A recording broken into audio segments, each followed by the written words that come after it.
Hello, everybody, and welcome back to the Triple Double Podcast. It is Friday, November 9th, 2018. I'm your host, Eddie Fitzgerald. With me today, Hunter Isley.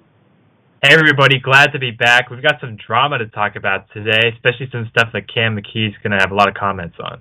Oh, and Cam McKee. Hello, everybody. Great to be here. All right, on this episode, we're bringing back the good, the bad, and the ugly. You guys seem to enjoy that. Last episode, we're going to be jumping into the Warriors and Bucks, a potential finals matchup. That game was absolutely crazy last night. And then we're going to get into a little bit of a special scenario with some college basketball. All right, fellas, are you ready to jump into it? Yes, sir. All right, I started with the good last time. Cam, you finished with the good last time. Why don't you start us off with the good this time? My good, it's going to be the NBA City Edition uniforms. They just got released last night / this morning, and they look good. There's some really nice ones. Hunter, I got to give you credit. The Miami Heat jerseys are looking flames. Miami Vice are so nice. I like the Warriors ones. They're pretty slick. Maybe biased, but I really like the Celtics ones. They implemented some yellow. There's not much you can do with their classic uniforms, but I thought they did a really good job. The Houston Rockets. Yeah, the Cavs ones look pretty nice. The Rockets with like the Chinese on it, the symbols on it look pretty nice. But there are some really bad ones too. The Bucks, they kind of went back to like the Mecca type. No, not good. There's some other bad ones too. The T-Wolves are like, it's a very purple. It's like a hit and miss. Kind of depends on what you think. OKC is all right. There's some that are good, some bad, but overall, very good job. I love what Nike's been doing this last couple years with the uniforms, and I hope they uniforms for sure. Yeah, some great uniforms, and I hope they keep it up and keep coming up with great stuff. All right, Hunter, take us into your good. All right, I have two goods today. First, I'm going to start with Giannis Antetokounmpo. I've been really impressed with how Mike Budenholzer has been using him this year. His overall stats are fairly similar to what they were last year, but he's playing 5 minutes less per game. And so let's say he played 5 more minutes a game, right now he would be averaging 29 points per game, 15 rebounds, and 6.5 assists. And if those aren't MVP numbers, I don't know what is. And also, Kyle Lowry is currently leading the league in assists. He's averaging 11.3 assists per game right now.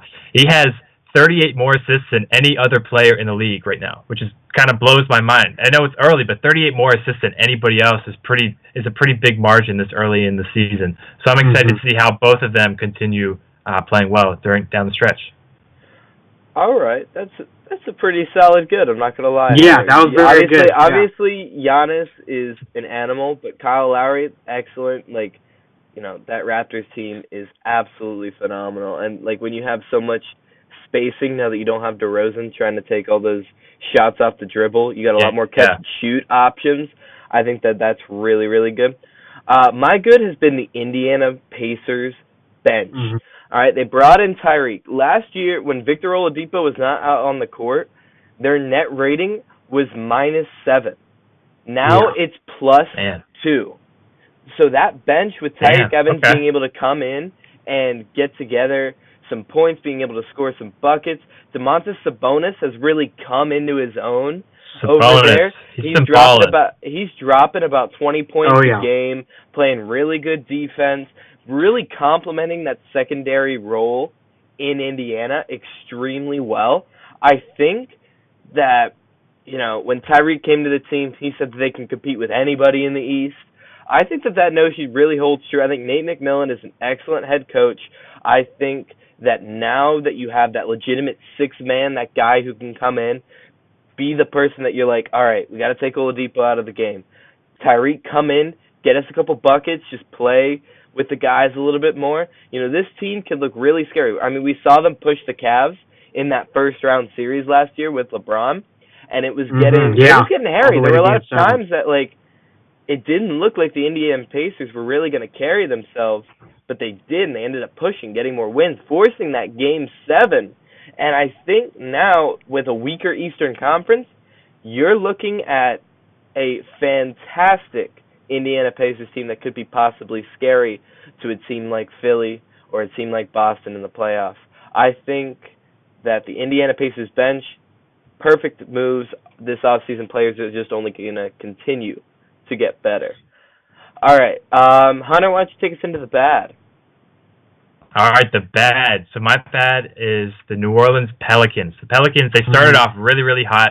Everybody was contributing, and then Anthony Davis missed a couple of games, and they ended up losing 6 straight. And I believe they're now 5-6. They just beat the Bulls 2 nights ago. But something really interesting is that this is a very similar situation. Anthony Davis is carrying the Pelicans the way we've seen guys like LeBron James carry the Cavs, the way we saw Kobe Bryant carry the Lakers for a few seasons early in the 2000s. And right now, Anthony Davis, when they win, he's averaging 28 points a game, and when they lose, he's only averaging 18. So if he's not having a good night, the Pelicans really have almost no chance of actually winning a game. They made some different moves in the last year or so. They acquired Nikola Mirotic. They got Julius Randle. Recently, Drew Holiday proved in the playoffs last year that he can play. And as long as they're all healthy, you would think, this team should be playing much better than what they are, especially now that they've had some time to really get used to playing with Anthony Davis without DeMarcus Cousins being on the floor whenever he played last year. My question is, how good of a coach is Alvin Gentry? The Pelicans have only made the playoffs twice since Anthony Davis has been there, and Gentry's been a coach for a lot of that time. So I think possibly a coaching change might be able to fix the problem, but I just don't think you can rely on Anthony Davis to carry you every single night. All right, Cam? Yeah, that was good. Eddie, I think mine's pretty big. I think you should go. All right, I will edit that. I will edit that out, but that's going to be all right. Sorry. My bad has been absolutely atrocious for the past couple seasons. We've mentioned him on the podcast before. It's the big man down south on South Beach. His name is Hassan Whiteside. Hunter, I apologize for what I'm about to say. I agree with you because he grinds my gears, man. I can't wait to put it this way. Hassan Whiteside is getting paid $20+ million to be the star of the Miami Heat. Now, sure, he'll come up with a fancy block, maybe drop 20 like a night or two, but right now he's only averaging close to 14 points a game. Do you know on that team who is averaging more points right now than Hassan Whiteside? I'll give you a hint. He's an old man. He played in Cleveland. He played in Chicago. His name is Dwayne Wade. Dwayne Wade, in his old age, is scoring more points than Hassan Whiteside right now. Father Prime, man. You can't stop him. It boggles my mind. You're having Josh Richardson being the leading scorer of that team, which you can't rely on night in and night out. Bam Adebayo does the same thing that Hassan Whiteside does for cheaper. He's a better, in my opinion, defensive player. I think that he's a better rim runner. Whiteside can get a little bit slow down there. It can be extremely difficult. He's not playing up to the contract, and the Heat are suffering for it. Granted, they're seventh in the East right now at 5-5. But in my opinion, I think I'm looking to trade Hassan Whiteside at the trade deadline. Maybe move him to a team that needs that inside presence, that wants to sneak into the playoffs, get that flashy block at a big name, somebody who can afford to take on that contract too.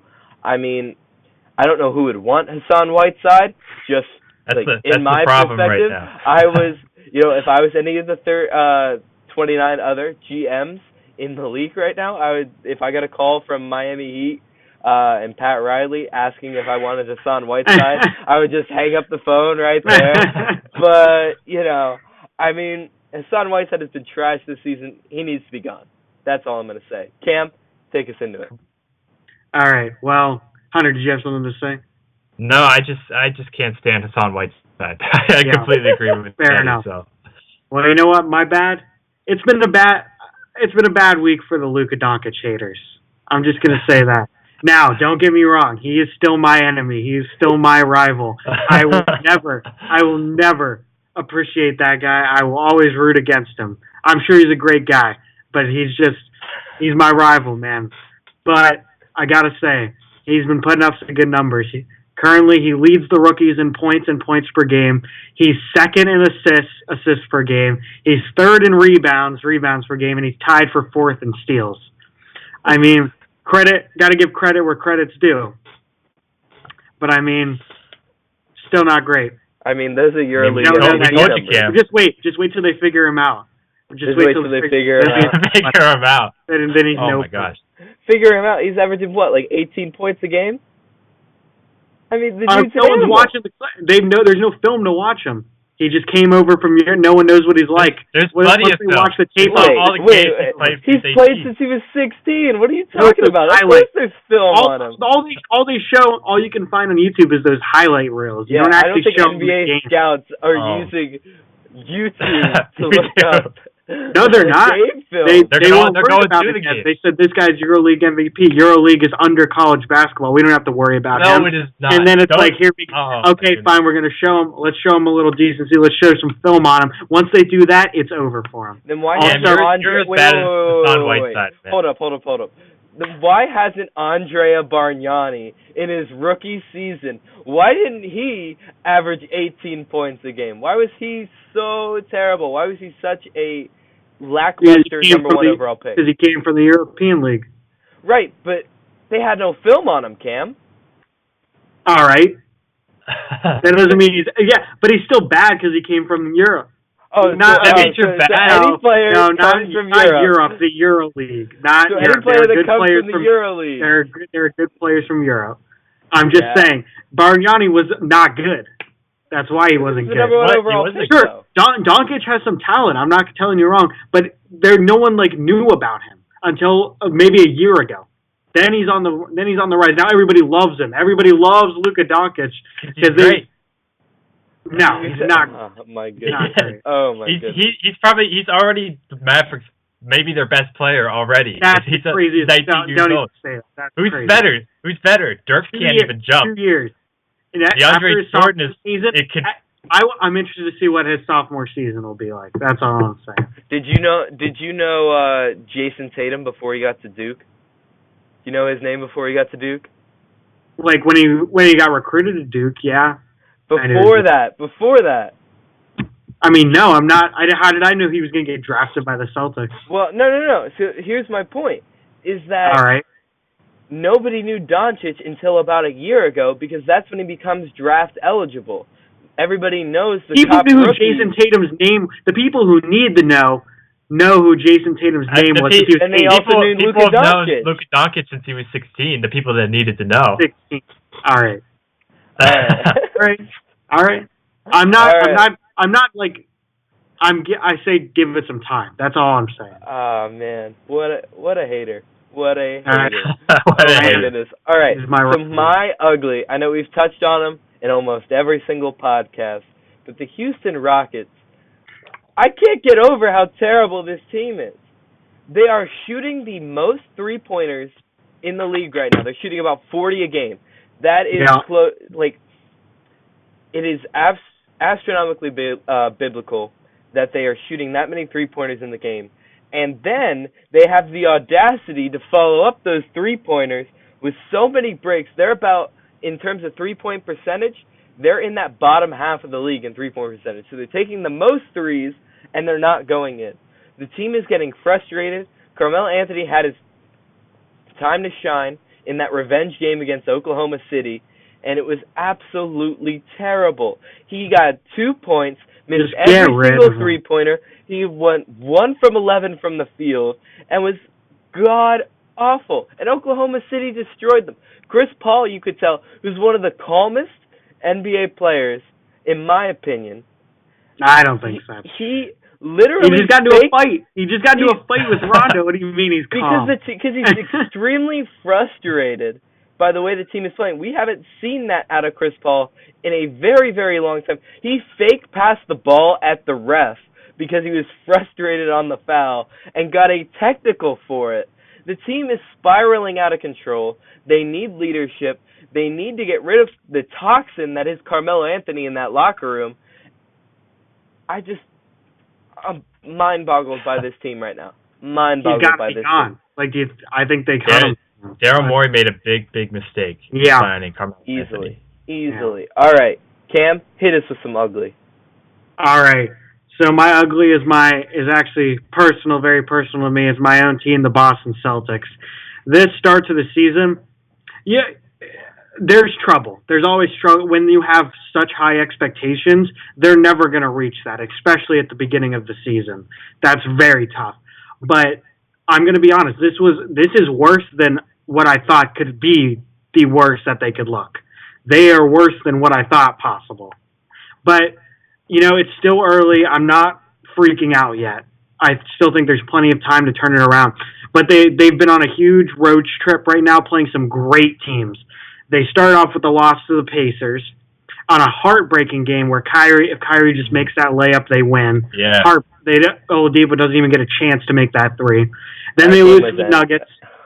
Then they lose to the Nuggets with Jamal Murray hitting 48 points. That's just what these guys do. Devin Booker, Jamal Murray. These guys, they just score. We just let them score all night, and it's good. That's not how it works. You just can't do that.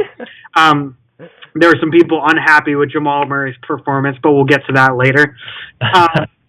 And then last night, they play the Phoenix Suns. I'm watching the game. They get down by 20 early. It's like second quarter, they're down 20. And I'm like, this is rock bottom. It cannot get worse than this. And just slowly, they start creeping back. And finally, they come back, they take it to overtime, and they just dominate in overtime. They hit their last 12 of 12 shots. But I got to give credit to Brad Stevens. That man, I would take him over Popovich right now. Popovich is the much better coach all time historically, but on my team, I want Brad Stevens. That's my guy. His ATOs, which stands for after timeout plays, are second to none in my opinion. I think he's one of the best, if not the best, after timeout play callers of all time. And that game last night showed exactly why. That game-tying shot where he takes Kyrie, puts him all the way on the other side of the court. They form a little triangle in the paint. They get Marcus Morris the ball to start. Kyrie comes racing in to get him the ball. And obviously, Kyrie's having a great game. He's almost at 40 points. He's hitting everything in overtime. Obviously, the Suns are going to double team him, so they immediately do that. Leaves a wide open shot. And this is the NBA. You can't have a guy wide open to tie the game. To go to overtime. And they leave Marcus Morris wide open because Brad knows they're going to double team Kyrie as soon as he touches the ball. And just a perfectly drawn and executed play by Brad. Great respect for him. And I have complete faith in this team because of him, honestly. I mean, Jaylen Brown looks bad. Not going to lie. He looks real bad. He's struggling real bad. Tatum's he's struggling. I mean, he's still looking good at times, but he is struggling a little bit. And then, of course, a big thing people are talking about is Terry Rozier and all the trade rumors with him. Here's my opinion on it. I love Terry Rozier. He's my guy. He reminds me a little bit of Marcus Smart with that fierce energy. He's better than Marcus Smart, but he just plays with that energy. He knows he can easily be a starting point guard in the league. It was one of the best hidden secrets in the NBA up until the playoffs last year. It was. That we had a starting point guard as our backup point guard, and now the secret's out. He said, it's tough, but I'm not complaining. Obviously, it's tough, and I think we do need to trade him, which hurts. That hurts me to say because I love Rozier, but we need to trade him. And if the Pelicans. I mean, the Pelicans. They came out and was we wouldn't trade Rihanna or Beyonce for Anthony Davis. This is the chance. You trade Rozier. You trade Jaylen Brown, and you trade one or two of those amazing picks that we have, those picks that Danny Ainge loves so much. Trade Rozier, Brown, and 2 picks. You could get Anthony Davis. And that's a huge boost to this team. And that's a deal, which it hurts me to say because I love Brown, I love Rozier. Those guys, they play hard every night. They work their butt off. But I think that would be a trade that would be very favorable for me, that I think the Celtics – it would look very favorable upon for the Celtics. Yeah, for sure. I think Boston right now, I think they just have too many good players, too many guys that need to get their shot. Yeah, and Hayward's still not looking great. They come back. Hayward.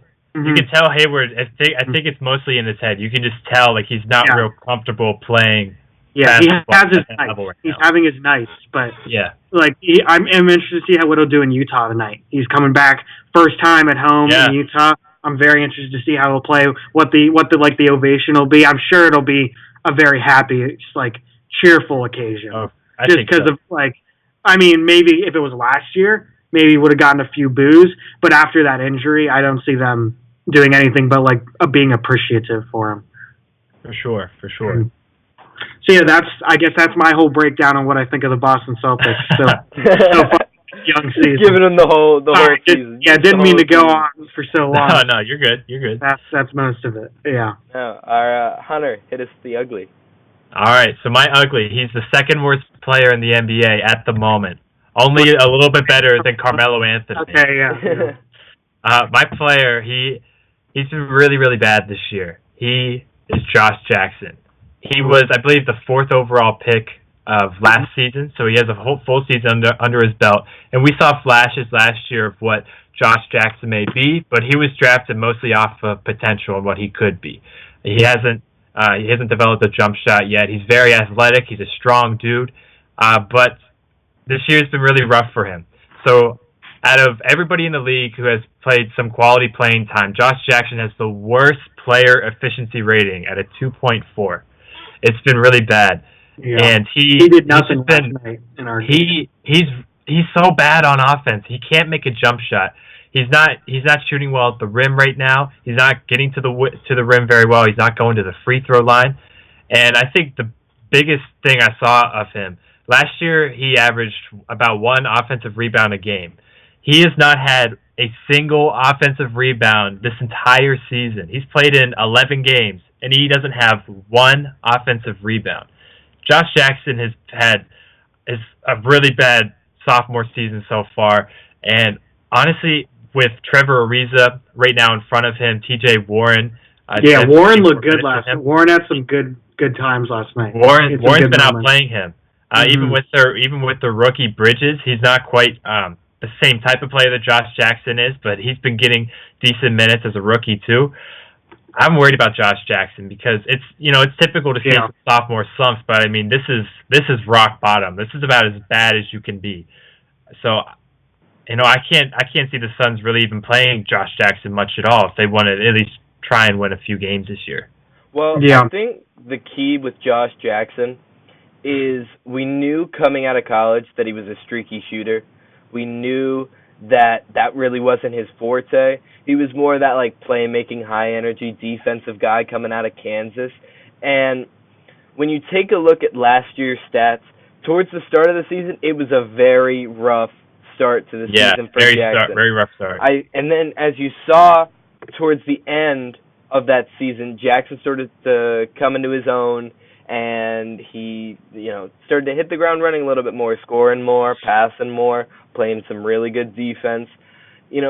Maybe you just rule out the beginning of the season for Jackson. I know that like typically when you come in your own, cut the first half out of it. Cut the first half. Just start at game 42 for Jackson. He'll be ready to go. I think that Jackson needs to just take it to that next level. I think that he's still, not found his role within the team as much, especially when they bring in wings like Ariza and Mikal Bridges. I think that needs to be an issue that is concerning, at least in my book. That like an outspoken leader on Kansas in that draft class, and now he just doesn't look like he knows what he's doing out there. He just doesn't have that role defined. Yeah, he looks so uncomfortable at the moment. The best comparison that I can make to Josh Jackson is when you're playing pickup basketball and the other 3 guys that are on your team, and this random dude shows up. He's got all the gear. He looks like he's knowing, and he's just out there hustling, but he doesn't play well. Yes. Like he'll play this scrappy, get the steal occasionally. Like, all right, this dude can play, but he's not connected with the rest of his team. He's not, and that's my issue with Josh Jackson. All right, a quick. And see, that was great. That was a really good comparison right there. I have to give it to you. Thank you. I appreciate that. I appreciate it. To all the pickup basketball fans out there. I think that's probably you and pickup basketball. If we're being honest. First of all, that's hurtful. Second of all, I got a little quick question for you guys.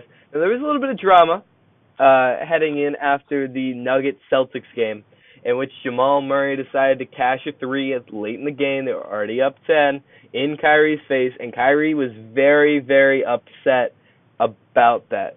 Do you think that Jamal Murray should have the right to go for 50, or do you think that Kyrie was justified in his anger? All right, we know what Cam is kind of gonna say, just based upon the way that he was talking earlier. Hunter, I'm interested to hear what you think. All right, so I don't mind Murray going for the 50. I don't mind Kyrie throwing the ball in the stands. You know, it's the end of the game, and emotions are really high, and it's hard to control those emotions, you know, right when the game finishes, at the end of the game. What I don't like is the fact that even 2 days after the game, Kyrie was still talking about how Jamal Murray shouldn't have gone for 50. Well, they keep asking about it. It's not like he's like, oh, hey, remember that time? It's like they keep bringing it up. It's not him. I just think he handled it really immaturely for his age and for how long he's been in the league. You know, you can just dismiss that question and say, you know, we're done with it. It was 2 nights ago. But he just kept ragging on Jamal Murray and how, you know, you shouldn't do that. And, you know, if you don't want him to do that, don't allow him to score 48 points against you. And I think I was just really surprised on how Kyrie handled it in the following days. You know, right after the game, I don't mind. You know, it's a part of the game. But I was shocked on how Kyrie reacted to that even days after. All right, Cam, hit us with it. Well, first off, I think the statement to say he was very, very angry. I wouldn't say that. Like, yeah, he's pissed off. Like, the way Murray did it is what they didn't like. Like, he held the ball like, okay, this is over, and then he takes the shot. If you're gonna go for it, go for it. Just like go for the layup, like go for the dunk, whatever. Like if you're gonna try for 50, just go for 50. But he held the ball. He completely acted like the game was over, and then at the last second, he chucks up some terrible three. And like what people don't realize is Kyrie was like. He was like, congrats. Like, he's told him, like, congrats on the 48. And then he threw the ball in the air, which is like, that's better than, like, throwing it at Murray. Like, a fan now gets to go home with a game ball. Like, that's all. Congrats. Kyrie's such a great guy. He's giving out memorabilia. He's always giving out his shoes to fans. I mean, that was awesome that he did that. But, so, like, I see your point, Hunter, how he's not, like, people are asking him about it. They are egging him on to like get him to talk about it. And I get like, yeah, he could be like, okay, it's over, but at the same time, like, yeah, he's mad about it, so he's gonna talk about it if they ask him about it. But it's not like he's going up to people. He's like, hey, remember, like, let's talk about that Jamal Murray thing. It's just like he's being asked about it. He's like, he still has heavy opinions on it. But yeah, I didn't like the way Murray did it. I like, if Murray's gonna go for it, go for it. I think Kyrie was fine, justified. I can't wait till we play him again. Like, Murray doesn't know what he did. That was the biggest mistake he ever did, was trying to go for 50. Because now, the next time we play, it's going to be a bloodbath. Hey, what happens when Jamal Murray puts up another 40 on Kyrie? What happens then? Oh, that's not happening. Kyrie will lock down when he wants to lock down. He just doesn't like doing it. Personally, that's true. If you're going to be mad at the guy going for 50, you shouldn't have let him score 48. I agree. That is my opinion. I think that he was completely justified. To me, throwing the ball into the stands, yeah, it's better than throwing it at Jamal Murray, but it also seems like the biggest baby move that like you could have done. No, it was not a baby move. Like, if you watch the video, it's not like he's throwing a tantrum. He's just throwing it in the stands. It's passive-aggressive, in my opinion. It was passive-aggressive. He was trying to, instead of, like, he literally went up to Murray and was like, hey, good game, man. Like, he had that respect for him that, yeah, he just scored 48 points. Give him credit where credit's due. And then he was like, well, like, he's still pissed off, and he wants to get his emotion. It's an emotional game. Like, right. These guys get emotional on the court. And the emotion should not overtake you to throwing a ball into the stands. I think that he lost his cool. Like, there's nothing wrong. He lost his cool. That's me. That's personal. I think that, like, it was a passive-aggressive move that made it look it may have looked on tape that it was, nothing that major, but, to bring a little bit of politics into this, it could have been way more aggressive, like a Jim Acosta karate chop. And I think that, overall, I think it could be, I don't know, I think that the Celtics just need to, calm down a little bit, like sort of hit that stride. A very interesting game happened last night. We got a potential finals matchup, at least in my opinion, between the Warriors and the Milwaukee Bucks. They won. The Bucks won, obviously, and this team has looked phenomenal. They're second in the league in three-pointers, and I think they are top 10 in three-point percentage. So this team has drastically changed the way that they've played. They're playing up to pace with the Warriors because 3 points are worth more than 2. Giannis has been an absolute animal this season, obviously a perennial MVP candidate on all cylinders. I think that Brogdon came in and he really stepped up late in that game against the Warriors. Overall, I think that, if this was a potential final series, I think that it could possibly go 6-7. I think that would be really cool, depending upon what happens when DeMarcus Cousins comes back. Yeah. It's hard to examine this game because Curry did get hurt in the middle of the game, so you never really know what's going to happen with that because they can score 20 at any time with those guys on the court. Right. So, but it was still a great game. Some amazing like Brogdon put up 20. Bledsoe had the most points on the team with 26. Middleton with a nice plus 33. Bledsoe was plus 30. These guys, they showed up last night. Got to give them credit. And the Warriors scored 111, and we're talking about they did not, play very well. It's true. And they still put up 111 points. Clay minus 28, Kevin Durant minus 28, Curry minus 26, plus minus. Not good, and they're still right there. So this is still a scary team. The Bucks did look great though, and the Bucks and the Celtics definitely. Those two guys always give the Warriors trouble. Just the way that those guys play defense, they play so aggressive that they always if you just watch a regular season game, those two teams always give the Warriors trouble. For sure, and I think the Bucks proved that they're for real last night, and that they're a real contender in the East. With Boston. And with Toronto as well. I still think they're at least 1 year away. I don't know if Chris Middleton as their second guy can really get the job done. I love Chris Middleton. He just makes everything. It's so annoying to watch. Absolute it's so annoying. Every time he touches the ball, it goes in. It's crazy. He's a great player. He's 6'8". So underrated. I still want the Bucks. Get that Brad Stevens dream. A bunch of 6'8" players who can just switch. They have Brook Lopez right now, which is kind of screwing that up for me. But But the Bucks are for real. I'm really excited to see if they make any moves, either later this season or during next offseason. Who gets dropped if they pick them up. And speaking of that, I just want to get your guys' opinion on this. The whole Tyson Chandler thing. So apparently, according to rumors, James Jones, longtime friend of LeBron James, is a director, he might be president of basketball operations in Phoenix right now. They let Tyson Chandler go. They signed him off, whatever the word is for that. Sorry. And apparently the rumor is because he knew LeBron wanted him. LeBron wanted just like that. Not even an hour. A little bit of some LeBron collusion there.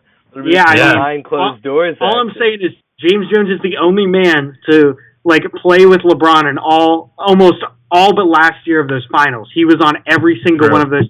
When he went to Miami, James Jones was there. When he went back to Cleveland, guess who came with him? James Jones. That isn't a coincidence. MVP. Those two are friends. And I think James Jones, they're still in a rebuilding process. He was just trying to do his buddy a favor. Yeah, I could see it.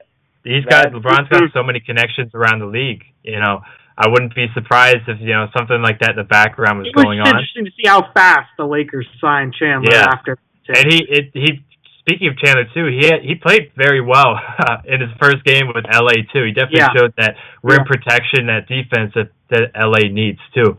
So it looks like he's going to be a good fit with them. Should be just another one to file into the many NBA conspiracy theories. Man, another one. Right up there with the Spurs turning off the air conditioning in Game 1 of the finals. They're about to get the Lakers are about to get their own drawer in the NBA office. Oh my goodness! Just of complaints of such a little. Oh man, that's certainly it's one of the interesting storylines to watch. But another one that has come back. A lot of crazy fans taking to Twitter after Duke's monstrous win. In the first game. Looks amazing. Looks one of the best times I've ever seen in college basketball.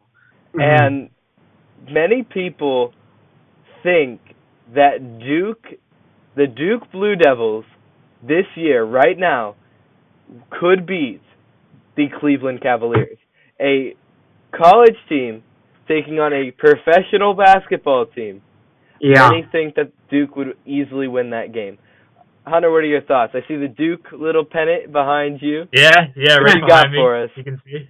I think that if you play like a real structured game, let's say like a 12-minute quarter kind of game, I think Cleveland definitely wins that just because, they're full of NBA players. But if you're playing if you just take the starters, play some 5-on-5 pickup, and Zion's he's just an animal, man. And R.J. Barrett he put up 33 points against the number 2 team in the country in college basketball.